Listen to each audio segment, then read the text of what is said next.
السلام علیکم ورحمۃ اللہ وبرکاتہ، نحمدہ ونصلی علی رسولہ الکریم۔ ناظرین کرام، غیر مقلد عاقل نے میرے خلاف ویڈیو اپلوڈ کی ہے یوٹیوب پر، جو میں نے ایک پہلی ویڈیو بنائی جس میں میں نے یہ بتایا کہ یہ غیر مقلد عاقل بے حیائی پھیلا رہا ہے، ایسے مسائل بتا رہا ہے اور جن کی اجازت قرآن و سنت سے ثابت نہیں ہے، ایسے عجیب مسائل اور یعنی بڑے ذوق و شوق کے ساتھ انہیں پھیلا رہا ہے۔ تو اس پر غیر مقلد عاقل نے ویڈیو بنائی جس میں ابتدا سے انہوں نے یہ کہا کہ دیکھیں بھئی، اگر میں یہ عنوان لگاؤں کہ فلاں بے حیائی پھیلا رہا ہے تو یعنی ان کے نزدیک یہ اس طرح ٹائٹل لکھنا، تھمبنیل پر یہ لکھنا کہ یہ بے حیائی پھیلا رہا ہے، ٹھیک نہیں ہے۔ دوستوں، اگر اس ویڈیو کا عنوان میں یہ لگاؤں کہ فلانا بڑا ادارہ بے حیائی پھیلا رہا ہے تو آپ کی کیا رائے ہوگی؟ یا کسی شخص کے بارے میں، کسی امام کے بارے میں یا کسی بزرگ کے بارے میں یہ کہا جائے کہ فلانے امام، بڑے امام ہیں، وہ بے حیائی پھیلا رہے ہیں۔ تو عاقل صاحب کی خدمت میں عرض یہ ہے کہ دیکھیں، ایک وہ بندہ ہے جس کے متعلق کوئی آدمی بات کرتا ہے کہ فلاں نے یوں کہا، پھر جب اسے پتہ چلتا ہے تو وہ کہتا ہے بھئی نہیں، میرے کہنے کا مقصد یہ تھا، یا میری بات یوں تھی، یا میری بات کو غلط پیش کیا گیا۔ بہرحال ان کے کہنے کا اگر مقصد یہ ہے کہ یہ جو بات مجھ پر لگائی جا رہی ہے یہ درست نہیں ہے، میرا ذہن یہ نہیں ہے، تو پھر ٹھیک ہے، پھر اس پر خواہ کا کوئی الزام لگانا درست نہیں ہے۔ لیکن عاقل صاحب، آپ سے بار بار ایک مسئلہ پوچھا جا رہا ہے، عجیب طریقے سے لوگ پوچھتے ہیں، آپ کی کوئی ایک آدھ ویڈیو نہیں ہے، بہت ساری ویڈیو اس ٹاپک پر ہیں۔ شرم گاہ کو چاٹنے چومنے کے مسئلے میں لوگوں نے آپ سے یہاں تک پوچھا، کوئی بندہ اس طرح پوچھ رہا ہے کہ وہ منہ کے اندر آلہ تناسل گھسیڑ دے، آپ اسے بھی منع نہیں کرتے، ممانعت کی کوئی دلیل نہیں آپ کے پاس، تو یہ نا، تو پھر ایک چیز آپ پھیلا رہے ہیں، کیسے نہیں پھیلا رہے؟ اور کوئی آپ سے پوچھ رہا ہے کہ شرم گاہ کے اندر چومتے چاٹتے کو زبان اندر ڈال دی اور جیسے کوئی رس چوس رہا ہے، اس طرح کے سوالات آپ سے ہو رہے ہیں۔ آپ اگر یوں کہہ دیں کہ بھئی یہ ادباً ٹھیک نہیں ہے، اخلاقاً ٹھیک نہیں، آپ کوئی مسئلہ نہیں ہے، ممانعت کی کوئی دلیل نہیں ہے، تو عاقل صاحب پھر آپ کیا کہہ رہے ہیں؟ آگے عاقل صاحب میرے متعلق کہتے ہیں، ذرا سن لیجئے۔ جی ہاں، ایک ایسی ہی ویڈیو نشر کی گئی ہے میرے خلاف، اور اس کا جو ٹائٹل انہوں نے باندھا ہے، غیر مقلد عاقل بے حیائی پھیلا رہا ہے۔ اور یہ جو چینل والے ہیں نا، انہوں نے اصل میں سستی شہرت حاصل کرنے کا یہ ایک آسان طریقہ ہے کہ بھئی یہ سستی شہرت حاصل کرنے کا آسان طریقہ، سستی شہرت حاصل کر رہے ہیں۔ دیکھیں عاقل صاحب، سستی شہرت ہے یا مہنگی شہرت ہے، یہ بات الگ ہے۔ بات آپ کے متعلق جو کی جا رہی ہے، آپ اس کے متعلق دلائل دیں، آپ دلائل سے ثابت کریں۔ ہم آگے چل کر آخر میں آپ سے انشاءاللہ 3 سوالات بھی کرتے ہیں، اور ہم امید کریں گے کہ آپ ان 3 سوالات کے جواب بھی دیں گے انشاءاللہ۔ تو عاقل صاحب بار بار یہ بھی کہا کہ یہ مکھی پر مکھی مارتے نظر آ رہے ہیں۔ بہرحال عاقل صاحب جو بھی کہیں وہ عاقل صاحب کی مرضی ہے، لیکن ہم نے جو بات کی وہ مضبوط تھی۔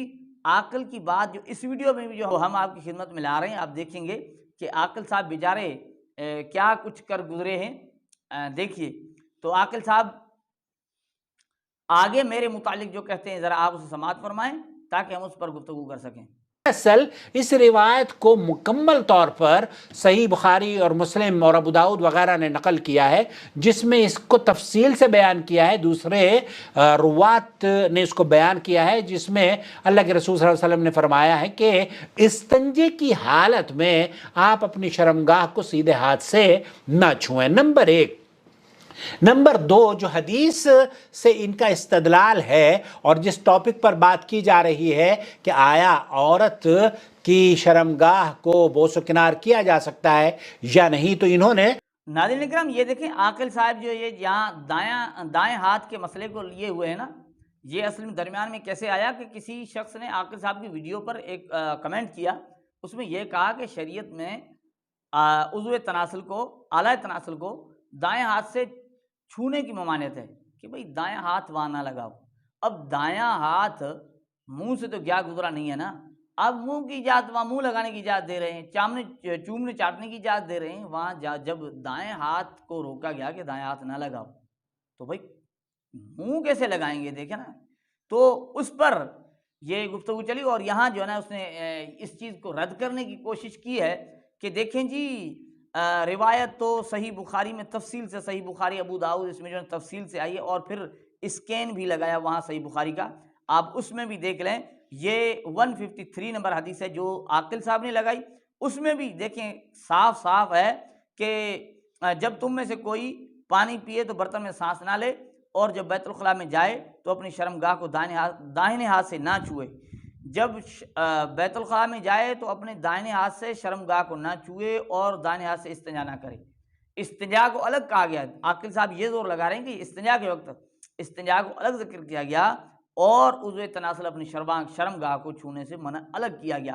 یہ صحیح بخاری کی 153 اور 154 میں اور زیادہ وضاحت آپ دیکھ لیں، اس میں بھی یہ جب تم میں سے کوئی پیشاب کرے تو اپنا عضو اپنے دائیں ہاتھ سے نہ پکڑے، عضو کو دائیں ہاتھ سے پکڑنی ممانعت، اور استنجا نہ کرے، فلا یأخذن ذکرہ بیمینی، صاف الفاظ ہیں یہ۔ دیکھیں عاقل صاحب نے ان احادیث کا یعنی وہ اسکین تو لگایا لیکن ترجمہ کر کے نہیں سنا، اور پھر عاقل صاحب نے دارالعلوم دیوبند کا فتویٰ سنایا، ذرا وہ سن لیجئے کہ عاقل صاحب کیا کہتے ہیں۔ پھر ہم آپ کو دارالعلوم دیوبند کا وہی فتویٰ جو یہ جو فتویٰ نمبر بتا رہے ہیں نا کہ 45702، اس کے متعلق ہم بھی بتاتے ہیں، آپ پہلے عاقل صاحب کی بات سن لیجئے۔ تو بڑی جرت سے کام لیا ہے، بے حیائی کا ہے، اس کو وہ کہہ دیا ہے۔ میں آپ کو دارالعلوم دیوبند کا فتویٰ سناؤں اس سلسلے میں؟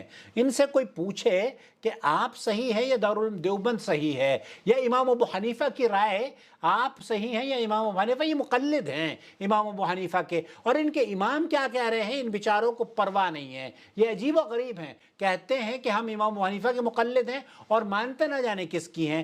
سن لیجئے اب آپ کو دارالعلوم دیوبند کا فتویٰ میں وہی کہتے ہیں کہ کیا خاوند اور بیوی ایک دوسرے کی شرمگاہ کو ہاتھ لگا سکتے ہیں اور چوم سکتے ہیں؟ تو دارالعلوم دیوبند نے فتویٰ نمبر 54702 پر نقل کیا ہے، ہاتھ لگانے کی تو گنجائش ہے، ہاتھ لگانے کی تو گنجائش ہے مقلد صاحب، لیکن دارالعلوم دیوبند آگے جا کے لکھتے ہیں جس کا عربی میں ترجمہ انہوں نے نہیں کیا ہے۔ ناظرین کرام، عاقل صاحب کہتے ہیں کہ دارالعلوم دیوبند کے فتوے میں لکھا آپ کو اپنے گھر کا پتہ نہیں ہے، آپ کو اپنوں کا پتہ نہیں ہے، یعنی اس طرح کی بات کہی ہے کہ عاقل صاحب جو نے کہہ رہے ہیں کہ فتویٰ کے اندر لکھا ہے کہ ہاتھ لگانے کی تو گنجائش ہے، پھر مجھے مخاطب کر مقلد صاحب ہاتھ لگانے کی گنجائش ہے۔ اب چلتے ہیں اس فتویٰ کی طرف، اور عاقل کی دیانت کا آپ کو پتہ چل جائے کہ یہ کتنا دیانت دار ہے۔ دیکھیں میں بار بار یہ کہتا ہوں، بعض دوست ہمیں کہتے ہیں بھائی ان چیزوں کو لینے کی ضرورت نہیں ہے، امت میں اور سارے مسائل ہیں۔ بھائی جب اس طرح کے لوگ ہوں، اس طرح کی خیانتیں کریں تو پھر کیا کہا جائے، انہیں مجبوری ہے نا، بتانا پڑتا ہے کہ اس طرح کے لوگوں میں گمراہی اور بے حیائی، یہ بے حیائی نہیں تو کیا ہے۔ اب دیکھیں دارالعلوم دیوبند کا فتویٰ، اس کا حوالہ تو دیا 54702 بتایا، لیکن فتویٰ دکھایا نہیں۔ میں آپ کو دکھاتا ہوں کہ اس میں کیا لکھا ہوا ہے، آپ دیکھ لیں۔ یہ آپ کے سامنے دارالعلوم دیوبند کا فتویٰ ہے، دیکھیں کتنی خیانت سے کام لیا اس عاقل نے۔ وہاں سوال پوچھا جا رہا، آپ دیکھ لیں، آپ غیر جانبدار ہو کر دیکھیں کہ عاقل نے کتنی خیانت سے کام لیا ہے۔ دیکھیں سوال پوچھا رہا ہے کیا خاوند اور بیوی ایک دوسرے کی شرمگاہ کو ہاتھ لگا سکتے ہیں اور چوم سکتے ہیں؟ جواب میں کیا کہا گیا؟ جواب میں لکھا گیا کہ ہاتھ لگانے کی تو گنجائش ہے لیکن چومنا انتہائی بے حیائی کی بات ہے۔ دیکھیں کیسی بات کو چھپایا، لیکن عاقل نے اتنا ہی بتایا کہ ہاتھ لگانے کی گنجائش ہے۔ مقلد صاحب تو غیر مقلد صاحب آگے جو لکھا ہوا آپ نے کیوں نہیں پڑھا، لوگوں کو کیوں نہیں سنایا؟ آگے لکھا نا کہ لیکن چومنا انتہائی بے حیائی کی بات ہے، اور ایک اور فتویٰ میں لکھا کہ یہ جانوروں کا کام ہے۔ یہ دارالعلوم دیوبند کا فتویٰ ہے، اس چیز کو چھپایا۔ آگے پھر جناب بڑا تیر مار لیا، وہ کیا کہا کہ دارالعلوم دیوبند نے عربی کا آگے ترجمہ نہیں کیا جو امام ابو حنیفہ کے متعلق عربی میں لکھا تھا۔ اب اس میں کیا لکھا تھا؟ اس میں یہ جو اوپر انہوں نے لکھا نا ہاتھ لگانے کی تو گنجائش ہے، تو وہاں امام صاحب کے قول ہاتھ لگانے کے متعلق کا جو ہے نا وہ حوالہ دیا ہے کہ ہاتھ لگانے کی گنجائش ہے۔ تو ہاتھ لگانے کی تو یہاں بات ہی نہیں چل رہی، یہاں تو مسئلہ چومنے چاٹنے کا چل رہا ہے۔ یہاں تو یہ ہے کہ عضو تناسل بیوی کے منہ میں گھسیڑ دینے کی اجازت آپ دے رہے ہیں، اور بیوی کی شرمگاہ کو یعنی چومنا چاٹنا نہیں، لوگ پوچھ رہے ہیں آپ سے زبان اندر گھسیڑ کر اسے چوسنے، آپ اسی کی اجازت دے رہے ہیں۔ وہ بات ہمارے سندھی کے اندر ہے نا۔ اب عاقل صاحب نے یہاں کوشش کی کہ ہاتھ لگانا بھائی ہاتھ، اور اسی ویڈیو پر ایک اور دوست نے کمنٹ کیا کہ بھائی ہاتھ لگانے کا تو ہے ہی نہیں مسئلہ، مسئلہ تو یہ ہے زیادہ سے زیادہ یہ کہ شریعت نے دائیں ہاتھ سے روکا ہے نا جس جگہ پہ، وہ وجہ تو کوئی ہے نا کہ وہ کوئی اتنی تو وہ چیز ہے نا۔ آگے اور آپ کو بتاتے ہیں، لیکن ہمارے سندھی میں کہتے ہیں نا کہ ہمارے علاقے مشہور مقولہ ہے کہ کیڑا منہ مرے مجھو کیڑا ٹنڈ والا یار۔ کہاں مسئلہ چل رہا ہے، کہاں عاقل صاحب جو ہے نا وہ امام ابو حنیفہ کا قول دکھا رہے ہیں کہ بھئی ہاتھ لگانے کی تو گنجائش ہے۔ او عاقل صاحب، آپ ہاتھ لگانے کی بات نہیں کرتے، آپ لوگوں کو چومنے چاٹنے تک نہیں، آپ عضو تناسل کو بیوی کے منہ میں گھسیڑ دینے کی اجازت دے رہے ہیں۔ آگے اور بات کرتے ہیں، لیکن آپ سن لیجئے اس کو عاقل صاحب کو، یہ کتاب کا نام لیتے ہیں، ذرا سن لیجئے۔ یہ رد المختار صفحہ نمبر یہ رد المختار صفحہ نمبر یہ رد المختار صفحہ نمبر اب دیکھیں مجھے تو بار بار یہ کہہ رہے ہیں، لیکن میں عاقل صاحب سے اور کچھ نہیں کہتا، میں کہتا ہوں عاقل صاحب کتاب کا نام ٹھیک لیا کریں، کتاب کا نام ٹھیک سے لیا کریں، ٹھیک ہے نا، اور زیادہ ہم اس پر نہیں آتے، ممکن ہے کسی کی زبان سے غلط لفظ نکل جاتا ہے۔ اور پھر آگے عاقل صاحب نے ایک اور بہانہ بنایا اس چیز سے جان چھڑانے کا، ذرا وہ سن لیجئے۔ دوسری جو چیز میں آپ کی خدمت میں پیش کرنا چاہتا ہوں وہ یہ کہ یہ صاحب بھی اس بات سے انکار نہیں کر پائیں گے کہ جب آپ کی ختنائیں ہوتی ہیں نا تو کون کہ صرف الٹے ہاتھ سے پکڑتے ہیں، یا بیماری کا تشخیص کے لیے جب جاتے ہیں آپ ڈاکٹر کے پاس تو صرف الٹے اور سیدھے ہاتھ۔ اب عاقل صاحب نے بہانہ کیا بنایا کہ دیکھیں بھئی آپ کے ختنے ہوتے نا، وہاں آپ الٹے ہاتھ سے جو ہے ہوتا ہے کام، بیماری کی حالت میں ڈاکٹر کے پاس جاتے۔ حالت اضطرار کا تو مسئلہ ہی اور ہے نا، حالت اضطرار میں تو ممنوع چیزوں کی بھی وقتی طور پر اجازت ہو جاتی ہے نا، یہ تو مسئلہ ہی اور ہے۔ اب یار عجیب بات ہے، مسئلہ آپ بتا کیا رہے ہیں اور دلیل کیا دے رہے ہیں۔